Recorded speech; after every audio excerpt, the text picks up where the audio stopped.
One of the quirks of human nature is our ability to focus our attention on relatively unimportant trivia while refusing to seriously consider what really matters.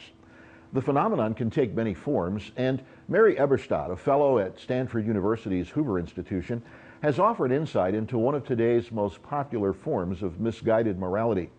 Policy Review magazine recently published her essay titled, "Is Food the New Sex?" Ms. Eberstadt documents a fascinating yet disturbing switch in our attitudes about food and sexuality. In the not-too-distant past, sex was considered a serious moral issue, while what people ate was basically a personal choice. Today, many people view the food they eat as a moral matter, while believing sex is nothing more than a personal choice. Eberstadt says this has produced mindful eating and mindless sex. As columnist George Will observed, today the all-you-can-eat buffet is stigmatized and the sexual smorgasbord is not. This misplaced morality tells us we should be more concerned with having free-range chicken than with having a free-range bed partner. Eberstadt goes on to write, "Two generations of social science, replete with studies, surveys, and regression analyses galore, have produced clear findings.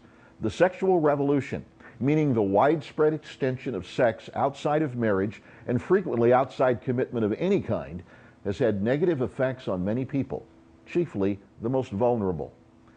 The statistics are overwhelming, but statistics can't capture the impact of this moral tragedy. 40% of newborns in this country enter life with only one parent. 60% of children born in the last 10 years will spend at least a portion of their childhood in a single-parent home. One of every 4 teenage girls in this country already has a sexually transmitted disease. How much heartache does it take before we're willing to address the big issues?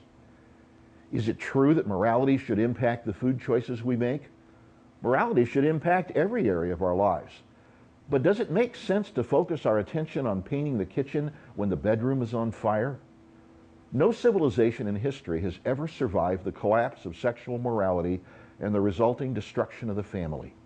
Once a nation starts down that path, the result has always been the same. Which is more important to you? A moral happy meal or a moral happy family? For GN Magazine, I'm David Johnson.